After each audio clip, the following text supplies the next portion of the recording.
दोस्तों, आज के इस वीडियो में हम करने वाले हैं पॉलिटी प्रैक्टिस सेट 3। तो दोस्तों, आप बने रहिए हमारे साथ और अगर अभी तक हमारे चैनल को सब्सक्राइब नहीं किया है तो प्लीज सब्सक्राइब कीजिए, क्योंकि यहां पर आपको जीएस से संबंधित वीडियो मिलते रहते हैं।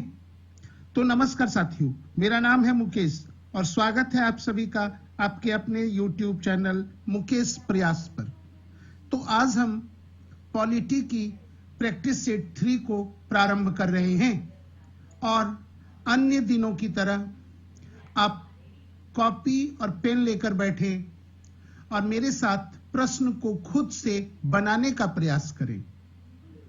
प्रश्न का नंबर और जो ऑप्शन आप चूज करते हैं वो आप लिखते जाइए और मैच कराइए कि कितना आप सही बना पा रहे हैं। इस प्रैक्टिस सेट में 25 क्वेश्चन दिए गए हैं। अगर आप 20 से अधिक बनाते हैं तो आपकी तैयारी बहुत अच्छी है, एक्सीलेंट है। अगर आप 15 से 20 के अंदर बनाते हैं तो आपकी तैयारी अच्छी है, लेकिन यदि आप 15 से कम बनाते हैं तो अभी आपको और मेहनत की जरूरत है। क्लियर है? तो खुद आप अपने से देखिए कि आप कहां खड़े हैं, कितनी और मेहनत की आपको जरूरत है। तो इस तरह से इसी के लिए हम प्रैक्टिस सेट लेकर आए हैं कि खुद प्रैक्टिस कीजिए। ध्यान देना है कि सारे क्वेश्चन प्रीवियस ईयर से लिए गए हैं और बहुत ही महत्वपूर्ण क्वेश्चन लिए गए हैं और इस पर ध्यान देना है आप लोगों को। तो चलिए इस सीरीज को आगे बढ़ाते हैं और फर्स्ट क्वेश्चन देखते हैं। फर्स्ट क्वेश्चन है, कल्याणकारी राज्य का उद्देश्य है। पहला, कल्याणकारी राज्य का उद्देश्य है। ऑप्शन ए, अधिकतम संख्या का अधिकतम कल्याण सुनिश्चित करना। ऑप्शन बी, कमजोर वर्गों के कल्याण का प्रबंध करना। ऑप्शन सी, सभी नागरिकों को स्वास्थ्य सुविधाएं प्रदान करना। और ऑप्शन डी, उपरोक्त में से कोई नहीं। अब आपको बनाना है और पहले क्वेश्चन नंबर लिखिए, उसके बाद जो आपका ऑप्शन सही आपको लगता है उसको लिखिए और बाद में हमारे आंसर से मैच कीजिए, सही है या गलत है। तो चलिए, कल्याणकारी राज्य का उद्देश्य क्या है बताना है आप लोगों को। इन 4 ऑप्शन में कोई एक चुनना है आपको। जल्दी से चुनिए भाई।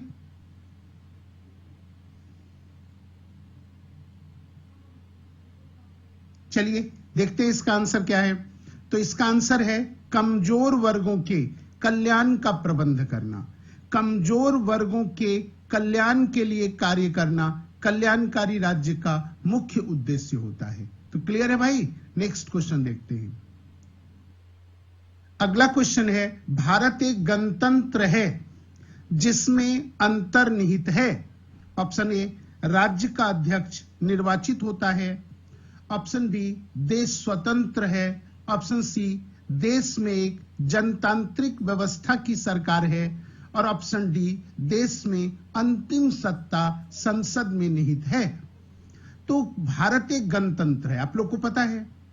अब यहां पर यह बताना है कि गणतंत्र कहते किसको हैं। अगर आप इस बात को समझते हैं तो इस क्वेश्चन का आंसर आप आराम से दे सकते हैं और कई बार हम इस पर क्लास में चर्चा किए हैं। तो भाई आप लोग बनाइए कि इस 4 में से कौन ऑप्शन सही होगा। तो ध्यान देना है भाई आप लोगों को कि इस 4 में से कौन ऑप्शन सही होगा। तो उम्मीद करते हैं आप लोग बना लिए होंगे। इस क्वेश्चन का आंसर देखते हैं। इस क्वेश्चन का आंसर है, राज्य का अध्यक्ष निर्वाचित होता है। राष्ट्राध्यक्ष, जिस देश का राष्ट्राध्यक्ष निर्वाचित हो, क्या हो भाई? निर्वाचित हो, उसी को हम लोग क्या कहते हैं? गणतंत्र। और आपको पता है भारत के राष्ट्राध्यक्ष कौन है? भारत के राष्ट्राध्यक्ष कौन होते हैं? तो आंसर है राष्ट्रपति। और आप लोग को पता है कि भारत के राष्ट्रपति निर्वाचित होते हैं। तो इस तरह से भारत एक गणतंत्र है। तो गणतंत्र किसको कहेंगे भाई? उसी देश को गणतंत्र कहेंगे जिस देश के राष्ट्र प्रमुख, राष्ट्राध्यक्ष निर्वाचित होते हैं। क्लियर? तो चलिए नेक्स्ट क्वेश्चन की ओर बढ़ते हैं। अगला क्वेश्चन है, निम्नलिखित में से किन से भी निर्धारित होता है कि भारत का संविधान परिसंघीय है। भारत का संविधान कैसा है भाई? परिसंघीय है। भारत का संविधान परिसंघीय है। भारत का संविधान परिसंघीय है। यह किससे पता चलता है? इस ऑप्शन में से आपको चुनना है। ऑप्शन ए, संविधान लिखित और अनम्य है। ऑप्शन बी, न्यायपालिका स्वतंत्र है। ऑप्शन सी, अवशिष्ट शक्तियों का केंद्र में निहित होना। और ऑप्शन डी, केंद्र और राज्यों के बीच शक्तियों का वितरण। तो अब आप लोग को बताना है कि भारत का संविधान परिसंघीय है, मतलब भारत एक संघ है। अगर हम इसका अर्थ निकालें सरल तरीके से तो इसका अर्थ हुआ कि भारत एक संघ है। और किस देश को संघ कहेंगे, उसके क्या लक्षण हैं, वही आप लोगों को इन चारों ऑप्शन में चुनना है। तो देखिए क्या बनाते हैं आप लोग। बनाइए भाई, आप लोग, समय दे रहे हैं हम आपको। चलिए बनाइए भाई।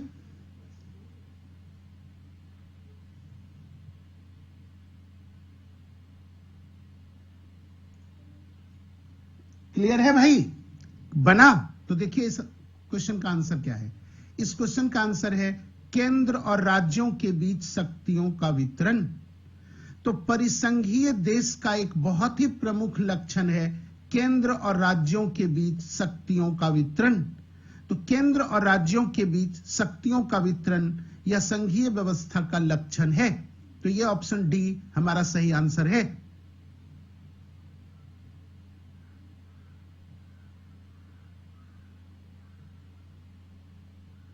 क्लियर है भाई? चलिए नेक्स्ट क्वेश्चन। अगला क्वेश्चन है, भारतीय संविधान कैसा है? ऑप्शन ए, कठोर है। ऑप्शन बी, लचीला है। ऑप्शन सी, ना ही कठोर ना ही लचीला। और ऑप्शन डी, अंशतः कठोर और अंशतः लचीला। यह क्वेश्चन बनाना है कि भारत का संविधान कैसा है। क्लियर है? ऑप्शन पर ध्यान दीजिए और बनाइए।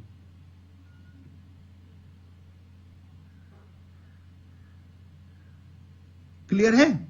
चलिए बनाइए। और अगर आप लोग पढ़े होंगे भारत के संविधान संशोधन के विषय में, तो इस क्वेश्चन को आप लोग आराम से बना पाएंगे। देखिए, भारत के संविधान में 3 तरह से संशोधन किया जा सकता है। एक तो साधारण बहुमत से। किस बहुमत से भाई? साधारण बहुमत से। दूसरा विशेष बहुमत से।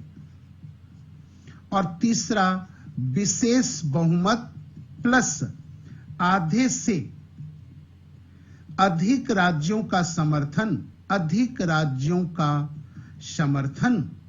तो इस तरह से देखिए कि भारत के संविधान में कुछ पार्ट ऐसा है जहां संशोधन बहुत आराम से कर सकते हैं सिर्फ साधारण बहुमत से। कुछ पार्ट ऐसे हैं जहां विशेष बहुमत से, और कुछ पार्ट ऐसे हैं जहां विशेष और आधे राज्यों से अधिक का समर्थन। तो देखिए धीरे धीरे कठिन होता जा रहा है संशोधन करना। और इस आधार पर हम लोग अब चुने कि हमारा आंसर क्या होगा। तो हमारा आंसर होगा, देखिए, अंशतः कठोर और अंशतः लचीला। क्योंकि कहीं कहीं संविधान में संशोधन करना सरल है और कहीं कहीं संविधान में संशोधन करना कठिन है। तो वैसी परिस्थितियों में हमारे संविधान की विशेषता आती है अंशतः कठोर और अंशतः लचीला। कई बार हम लोग कहते हैं नम्यता। नम्यता और अनम्यता का मिश्रण। नम्यता और अनम्यता का मिश्रण। तो भारत का संविधान नम्यता और अनम्यता का मिश्रण है। नम्यता का मतलब संविधान में संशोधन सरल। अनम्यता का मतलब संविधान में संशोधन कठिन। तो ऐसे परिस्थिति में हम कह सकते हैं कि भारत का संविधान ना बहुत सरल है ना बहुत कठिन है। इसलिए ऑप्शन डी मेरा सही होगा। तो हम समझते हैं आप लोग इस क्वेश्चन को अच्छे से कर पाएंगे। अब नेक्स्ट क्वेश्चन देखते हैं। अगला क्वेश्चन है, निम्न में से कौन एक भारत के संविधान का संघीय लक्षण नहीं है? संघीय लक्षण। फिर देखिए, अभी हम लोग कर चुके थे, यहां पर फिर हो रहा है कि भारत एक संघ है। और कौन लक्षण इसके नहीं है? ऑप्शन ए, केंद्र तथा राज्यों के बीच शक्तियों का बंटवारा। गौर कीजिए। ऑप्शन बी पूर्ण रूप से लिखित संविधान, ऑप्शन सी एकहरी नागरिकता और ऑप्शन डी स्वतंत्र न्यायपालिका। तो आपको चुनना है कि इनमें से कौन परिसंघीय लक्षण नहीं है। है नहीं, नहीं है, नहीं है पर ध्यान दीजिए, कौन परिसंघीय लक्षण नहीं है। तो क्वेश्चन बहुत ही सरल है, थोड़ा ध्यान दीजिएगा, ये क्वेश्चन बनेगा। उम्मीद करते हैं आप लोग बना लिए होंगे। आगे बढ़ाया जाए। देखिए इसका आंसर क्या है। इसका आंसर है एकहरी नागरिकता। तो देखिए जो भी देश संघीय देश होगा वहां प्रांत की नागरिकता और देश की नागरिकता दोहरी नागरिकता होगी, लेकिन भारत संघ होते हुए भी एकहरी नागरिकता की बात करता है और यह संघीय लक्षण नहीं है, यह संविधान का एकात्मक लक्षण है। कैसा लक्षण है? एकात्मक लक्षण। तो ध्यान देना है, यह लक्षण भारत के संविधान को संघीय नहीं बनाता है, लेकिन भारत का संविधान संघीय है। क्लियर? तो चलिए नेक्स्ट क्वेश्चन देखते हैं। अगला क्वेश्चन है, भारतीय संघवाद को सहकारी संघवाद किसने कहा है? भारतीय संघवाद को सहकारी संघवाद किसने कहा है? यह स्टेटमेंट कई बार एग्जाम में पूछा गया है। सहकारी संघवाद किसने कहा है? Option A G Austin, option B K C Wheare, option C Sir Ivor Jennings और ऑप्शन डी डी बसु। तो किनके द्वारा भारतीय संघवाद को सहकारी संघवाद कहा गया है? बनाइए भाई इस क्वेश्चन को आप लोग।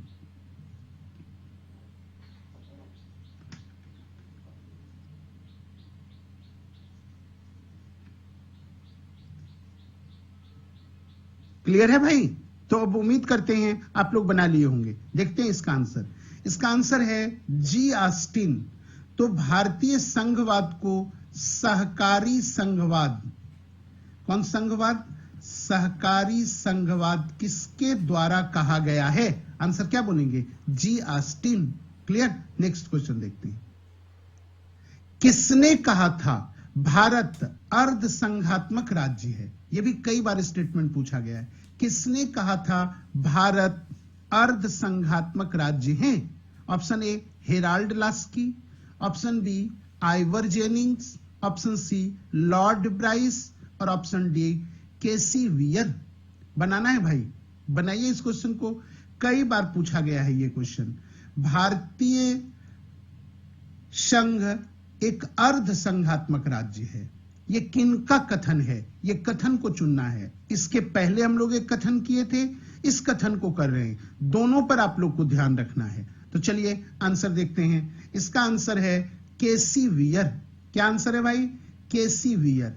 तो केसी व्हीयर कहते हैं कि भारत जो है अर्ध संघात्मक राज्य है। क्लियर? नेक्स्ट क्वेश्चन देखते हैं। अगला क्वेश्चन है, भारतीय संविधान के विषय में निम्नलिखित कथन निम्न में से किसका है? भारतीय संविधान अधिक कठोर तथा अधिक लचीले के मध्य एक अच्छा संतुलन स्थापित करता है। यह कथन किनका है यह बताना है आप लोगों को। पहले स्टेटमेंट फिर से एक बार देखिए।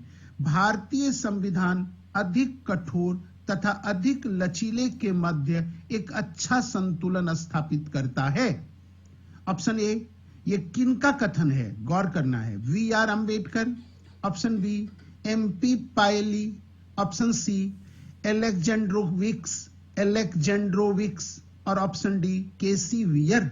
बताना है भाई ये क्या आंसर होगा। क्लियर है? तो इस क्वेश्चन का आंसर देखते हैं। इस क्वेश्चन का आंसर है केसी व्हीयर। क्या आंसर है भाई? केसी व्हीयर। क्लियर? चलिए नेक्स्ट क्वेश्चन देखते हैं। संपूर्ण राष्ट्रगान का वादन काल है।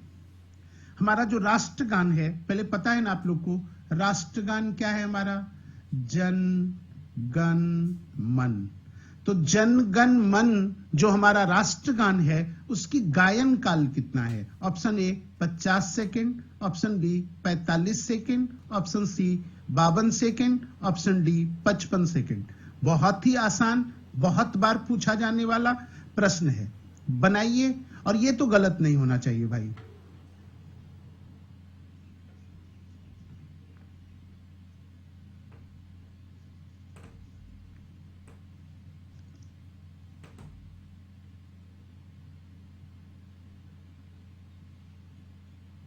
हो गया? चलिए तो देखते हैं इसका आंसर क्या है। इसका आंसर है 52 सेकंड। तो राष्ट्रगान के गायन का जो समय है वो कितना सेकंड है? 52 सेकंड। चलिए इसी में एक दो इंफॉर्मेशन और करते हैं। राष्ट्रगान को, किसको भाई? राष्ट्रगान को कब स्वीकृत किया गया? यह क्वेश्चन भी कई बार आप लोग से पूछता है, कब स्वीकृत किया गया? तो आंसर दीजिएगा आप लोग। 24 जनवरी 1950। तो राष्ट्रगान को कब स्वीकार किया गया? 24 जनवरी 1950। इस क्वेश्चन को भी ध्यान दीजिएगा आप लोग। क्लियर है आप लोगों का? चलिए अब क्वेश्चन है कि राष्ट्रगान को पहली बार कांग्रेस के किस अधिवेशन में गाया गया था? तो ध्यान देना है आप लोग को। राष्ट्रगान को कांग्रेस के किस अधिवेशन में पहली बार गाया गया? तो आंसर होगा 1911। क्या आंसर देंगे हम लोग? 1911 कलकत्ता अधिवेशन। कलकत्ता अधिवेशन। तो कलकत्ता अधिवेशन में पहली बार दिसंबर 27 दिसंबर भी कर लीजिएगा, 27 दिसंबर 1911 को कलकत्ता अधिवेशन में पहली बार राष्ट्रगान कांग्रेस के मंच पर गाया गया। यह भी आप लोग को पता है कि राष्ट्रगान के रचयिता कौन हैं?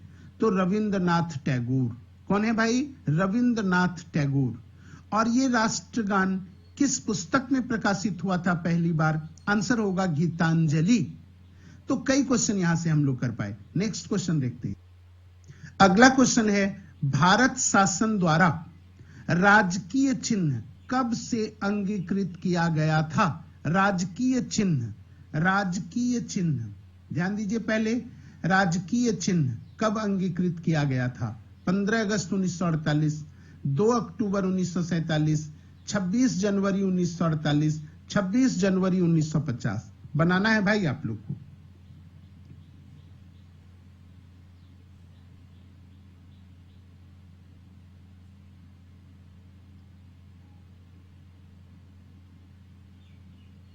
क्लियर है? देखिए इस क्वेश्चन का आंसर। इस क्वेश्चन का आंसर है 26 जनवरी 1950। तो राज चिन्ह को कब स्वीकार किया गया? आंसर होगा 26 जनवरी 1950। क्लियर है? चलिए भारत का जो राज चिन्ह है वो कौन है?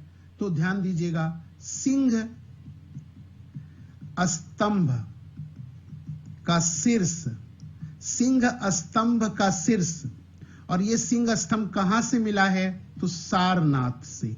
कहां से भाई? सारनाथ से। किनका है? तो आंसर होगा अशोक। तो अशोक के सारनाथ सिंह स्तंभ का जो शीर्ष है वही हमारा राजकीय चिन्ह है। और इसको कब स्वीकृत किया गया? 26 जनवरी 1950। नेक्स्ट क्वेश्चन देखते हैं। भारत की संविधान सभा ने राष्ट्रध्वज को सर्वप्रथम कब स्वीकार किया? 22 जुलाई 1947, 23 जुलाई 1947, 25 जुलाई 1947 और 15 अगस्त 1947। बनाना है भाई कि राष्ट्रीय ध्वज को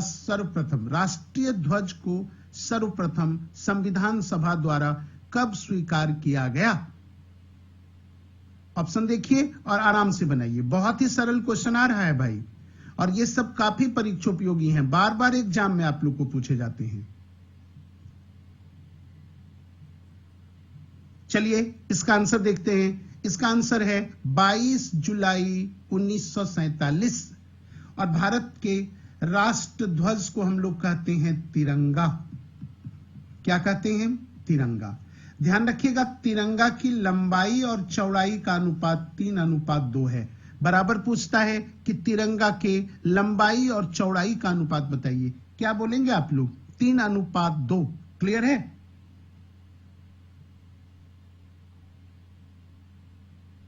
चलिए अब ध्यान दीजिएगा आप लोग, एक क्वेश्चन बार बार पूछता है आप लोग को कि ध्वज के बीच में जो सफेद पट्टी है उसमें चक्र बना हुआ है। क्या बना हुआ है? तिरंगा में सफेद पट्टी में चक्र बना हुआ है। चक्र में कितनी तीलियां हैं? तो 24। और चक्र का जो कलर है वो कैसा है? आंसर होगा समुद्री नीला। ध्यान रखिएगा, कैसा नीला? समुद्री नीला। चलिए नेक्स्ट क्वेश्चन देखते हैं। अगला क्वेश्चन है, भारत का राष्ट्रीय पक्षी है। भारत का राष्ट्रीय पक्षी कोयल, हंस, मोर, कबूतर चुनना है भाई। बहुत आसान क्वेश्चन आ रहा है। चलिए देखते हैं इस क्वेश्चन का आंसर। तो भारत का जो राष्ट्रीय पक्षी है, देखिए क्या है? आंसर होगा मोर। क्या है भाई? मोर। ध्यान रखना है। अब यहां पर ध्यान रखिए, और 2-3 क्वेश्चन को यहीं पर हम लोग कर लेते हैं। राष्ट्रीय वृक्ष क्या है? यह क्वेश्चन भी आप लोग से पूछता है। राष्ट्रीय वृक्ष तो आप लोग को पता है बरगद। अगर पूछे राष्ट्रीय वृक्ष क्या है, क्या आंसर देंगे आप लोग? बरगद। एक और देखते हैं। अगर क्वेश्चन पूछे राष्ट्रीय पुष्प, राष्ट्रीय पुष्प कौन है? आंसर क्या होगा? कमल। राष्ट्रीय पुष्प क्या आंसर देंगे आप लोग? कमल। राष्ट्रीय फल, अगर आप लोग से पूछे राष्ट्रीय फल कौन है, क्या आंसर देंगे? आम। क्लियर है? तो चलिए अगला क्वेश्चन देखते हैं। अगला क्वेश्चन है, भारतीय राष्ट्रीय ध्वज में चक्र किसका प्रतीक है? भारतीय राष्ट्रीय ध्वज में चक्र किसका प्रतीक है? तो चक्र किसका प्रतीक है? बनाना है। स्वतंत्रता का, न्याय का, समानता का, भाईचारे का। बनाइए भाई, आसान क्वेश्चन है।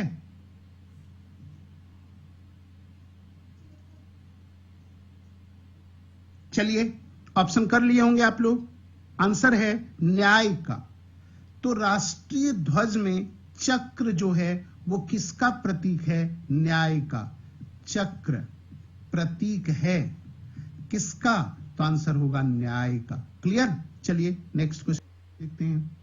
संविधान के निम्नलिखित में से किस प्रावधान के अंतर्गत भारतीय संसद को नया राज्य बनाने का अधिकार है? भारतीय संसद को नया राज्य बनाने का अधिकार है। पहले गौर कीजिए ध्यान से, किसको? तो संसद को नया राज्य बनाने का अधिकार है। किस अनुच्छेद के तहत? अनुच्छेद 1, अनुच्छेद 2, अनुच्छेद 3, अनुच्छेद 4। आराम से सोचकर बनाना है। बहुत ही इंपॉर्टेंट क्वेश्चन है भाई।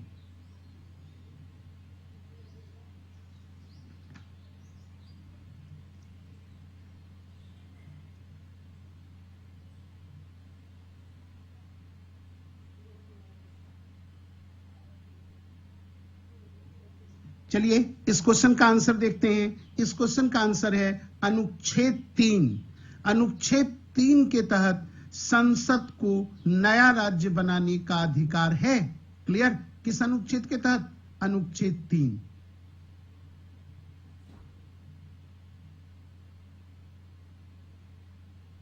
चलिए अगला क्वेश्चन देखते हैं। अगला क्वेश्चन है, नए राज्य के गठन की शक्ति निहित है। नए राज्य के गठन की शक्ति निहित है। पिछले क्वेश्चन में हम ध्यान दिलवाए थे। देखिए भाई सोच के आप लोग, नया क्वेश्चन है, नए राज्य के गठन की शक्ति निहित है संसद में, राष्ट्रपति में, मंत्री परिषद में या राज्य पुनर्गठन आयोग में। आप लोग का आंसर क्या होगा? बनाना है। तो चलिए भाई बना लिए होंगे। इस क्वेश्चन का आंसर है संसद में। तो नए राज्य के गठन की शक्ति निहित है किसमें? संसद में। ये बहुत इंपॉर्टेंट क्वेश्चन है। किसमें भाई? संसद में। क्लियर है? चलिए आगे बढ़ाते हैं। एक नया राज्य बनाने में संवैधानिक संशोधन के लिए कैसा बहुमत चाहिए? बहुत अच्छा क्वेश्चन। एक नया राज्य बनाने में संवैधानिक संशोधन के लिए कैसा बहुमत चाहिए? ऑप्शन ए साधारण, ऑप्शन बी 2/3, ऑप्शन सी 3/4 और ऑप्शन डी 2/3 एवं आधे राज्यों का अनुसमर्थन। बनाइए इस क्वेश्चन को भाई, बहुत ही परीक्षा उपयोगी क्वेश्चन है। चलिए इसका आंसर देखते हैं। इसका आंसर है साधारण बहुमत। कौन बहुमत भाई? साधारण। तो संसद नए राज्यों का गठन साधारण बहुमत से करता है। क्लियर? नेक्स्ट क्वेश्चन देखते हैं। अगला क्वेश्चन है, यदि भारतीय संघ में एक नए राज्य का सृजन किया जाना है तो संविधान की किस अनुसूची का संशोधन करना आवश्यक होगा? तो नए राज्य का अगर सृजन किया जाता है तो किस अनुसूची में संशोधन करना होगा? ये पिछले सेट में भी क्वेश्चन बना चुके हैं भाई हम लोग। चलिए बताइए, 5वीं अनुसूची में, 3री अनुसूची में, 2री अनुसूची में या प्रथम अनुसूची में? अच्छे से सोचिए और बनाइए। पिछले सेट में भी इस क्वेश्चन को हम लोग किए हैं।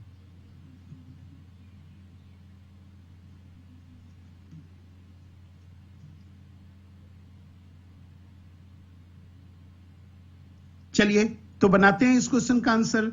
इस क्वेश्चन का आंसर है प्रथम अनुसूची। किस अनुसूची में संशोधन करना होगा? प्रथम अनुसूची में। और हम आप लोग को बताए थे कि प्रथम अनुसूची में राज्यों एवं उनके क्षेत्रों का उल्लेख मिलता है। उनके क्षेत्रों का उल्लेख मिलता है किस अनुसूची में भाई? प्रथम अनुसूची में। तो चलिए नेक्स्ट क्वेश्चन देखिए। अगला क्वेश्चन है, राज्य पुनर्गठन आयोग ने 1 नवंबर 1956 को कितने राज्य तथा कितने संघ राज्य बनाए? ऑप्शन आराम से देखिए और बनाने का कोशिश कीजिए। ऑप्शन ए 14 राज्य एवं 6 संघ राज्य, ऑप्शन बी 17 राज्य एवं 6 संघ राज्य, ऑप्शन सी 14 राज्य एवं 8 संघ राज्य, ऑप्शन डी 7 राज्य एवं 8 संघ राज्य। तो बनाइए इस क्वेश्चन को भाई।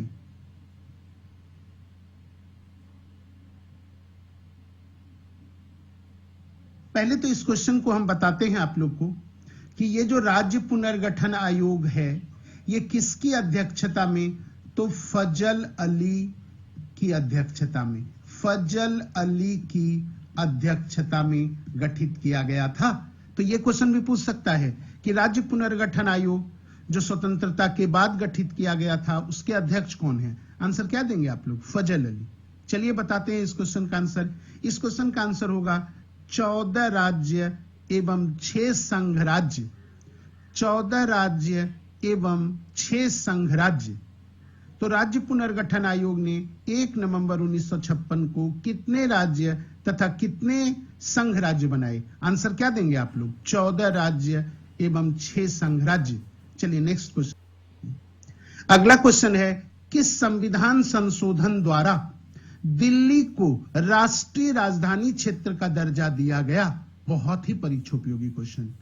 किस संशोधन द्वारा दिल्ली को राष्ट्रीय राजधानी क्षेत्र का दर्जा दिया गया? Option A 67, option B 69, option C 68, option D 70। तो चलिए इस क्वेश्चन का आंसर देखते हैं। इस क्वेश्चन का आंसर है 69। क्लियर है? अब ये क्वेश्चन का आंसर, एक क्वेश्चन और आप लोग बताइए कि ये जो 69 नंबर संशोधन है ये कब हुआ था? ये बताइए आप लोग, गौर कीजिए, थोड़ा दिमाग लगाइए और बताइए।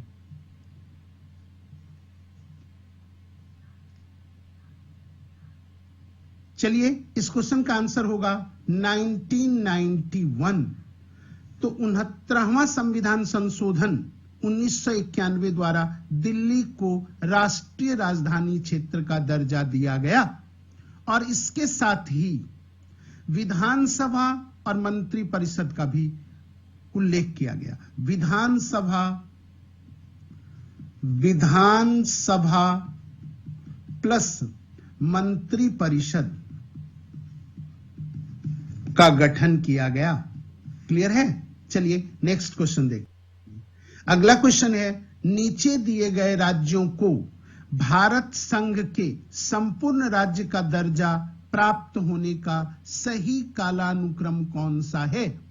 सही कालानुक्रम कौन सा है, यह आप लोगों को चुनना है। ऑप्शन आराम से देखिए, हम समय दे रहे हैं और बनाइए इस क्वेश्चन को।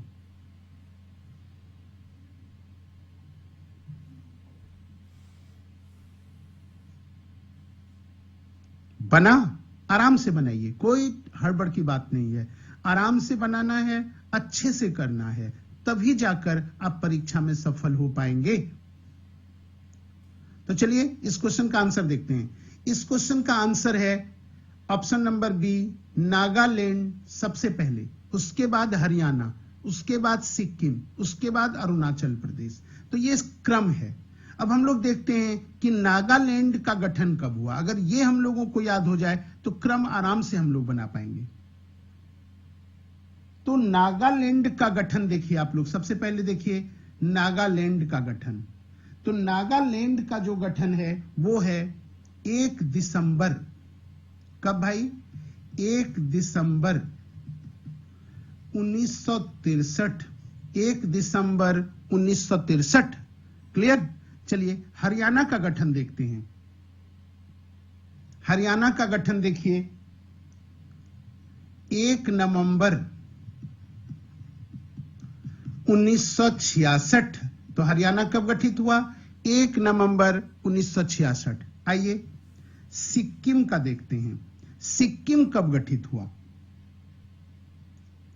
16 मई 1975।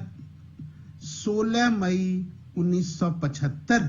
चलिए अब अरुणाचल प्रदेश का गठन देखते हैं। 20 फरवरी 1987।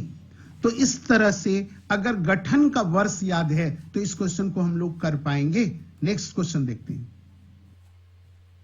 भाषाई आधार पर सर्वप्रथम किस राज्य का गठन हुआ? बहुत बार एग्जाम में पूछा गया है। भाषाई आधार पर सर्वप्रथम किस राज्य का गठन हुआ?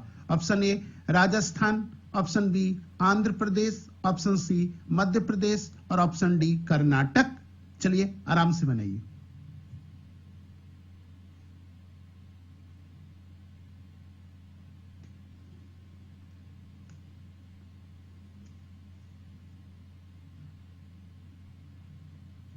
चलिए इस क्वेश्चन का आंसर कर लिए होंगे आप लोग। आंध्र प्रदेश भाषा के आधार पर गठन होने वाला पहला राज्य है आंध्र प्रदेश। चलिए अब यह भी बताते हैं कि इसका गठन कब हुआ। तो आंध्र प्रदेश जो है भाषा के आधार पर गठित पहला राज्य है। तो कब इसका गठन हुआ? 1 अक्टूबर 1953। कब गठन हुआ भाई? 1 अक्टूबर 1953, 1953। यह क्वेश्चन कई बार एग्जाम में आया है आप लोग को। चलिए अगला क्वेश्चन। आंध्र प्रदेश एक भाषाई राज्य के रूप में गठित किया गया। चलिए सेम क्वेश्चन रिपीट हो गया भाई, धड़ाक से बनाइए इस क्वेश्चन को। 1950 में, 1953 में, 1956 में, 1961 में। पिछले क्वेश्चन में भी इसकी चर्चा हम किए हैं, तो चलिए बना लिए होंगे आप लोग। 1953। और अभी हम लोग डेट भी लिखे थे, कब भाई? तो 1 अक्टूबर को। कब? तो 1 अक्टूबर को, 1 अक्टूबर 1953। नेक्स्ट क्वेश्चन देखते हैं। निम्नलिखित में से किसको संविधान द्वारा मौलिक अधिकारों को लागू करने की शक्ति दी गई है? तो किसको संविधान द्वारा मौलिक अधिकारों को लागू करने की शक्ति दी गई है? ऑप्शन ए भारत के सभी न्यायालय को, ऑप्शन बी संसद को, ऑप्शन सी राष्ट्रपति को और ऑप्शन डी सर्वोच्च न्यायालय एवं उच्च न्यायालय को। चलिए बनाइए भाई इस क्वेश्चन को। इस क्वेश्चन का आंसर होगा सर्वोच्च न्यायालय एवं उच्च न्यायालय को।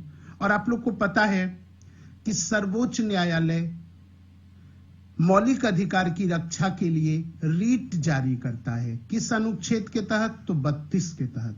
और उच्च न्यायालय भी रीट जारी करता है। क्लियर है? किस अनुच्छेद के तहत? तो 226 के तहत। चलिए नेक्स्ट क्वेश्चन देखते हैं। अगला क्वेश्चन है, भारतीय संविधान में समता का अधिकार 5 अनुच्छेदों द्वारा प्रदान किया गया है। ये हैं, तो कहने का मतलब सीधा सीधा है कि समता का अधिकार किस अनुच्छेद में उल्लेखित है। तो बहुत आसान है, चलिए बताइए। तो इस क्वेश्चन का आंसर होगा सी, 14 से 18। 14 से 18 अनुच्छेद में समता के अधिकार या समानता के अधिकार का उल्लेख मिलता है। नेक्स्ट क्वेश्चन देखते हैं। नेक्स्ट क्वेश्चन है, भारतीय संविधान का कौन सा अनुच्छेद बच्चों के शोषण के विरुद्ध मौलिक अधिकार से संबंधित है? बच्चों के शोषण से संबंधित मौलिक अधिकार है। अनुच्छेद 17, अनुच्छेद 19, अनुच्छेद 23, अनुच्छेद 24 बनाना है आप लोगों को। बहुत इंपॉर्टेंट क्वेश्चन, चलिए बना लिए होंगे आप लोग, बनाइए भाई जल्दी से। इस क्वेश्चन का आंसर है अनुच्छेद 24। अनुच्छेद 24 क्लियर है। तो बच्चों के शोषण के विरुद्ध जो मौलिक अधिकार है वो किस अनुच्छेद के तहत है? अनुच्छेद 24। क्लियर। चलिए भाई, तो हमको लगता है कि सेट को आप लोग बना लिए होंगे, और अगर बना लिए हैं, अच्छा लगता है तो इस वीडियो को 5 फ्रेंड्स को जरूर शेयर करें। ज्ञान बांटने से बढ़ता है। तो चलिए भाई, फिर अगले प्रैक्टिस सेट में मिलते हैं कुछ अच्छे के लिए। और इस बार हम ज्योग्राफी का प्रैक्टिस सेट लेकर आएंगे और हर विषय का धीरे धीरे बहुत सारा क्वेश्चन आप लोग को सॉल्व करवाएंगे। तो चलिए, नमस्कार मित्रों, जय हिंद, जय भारत।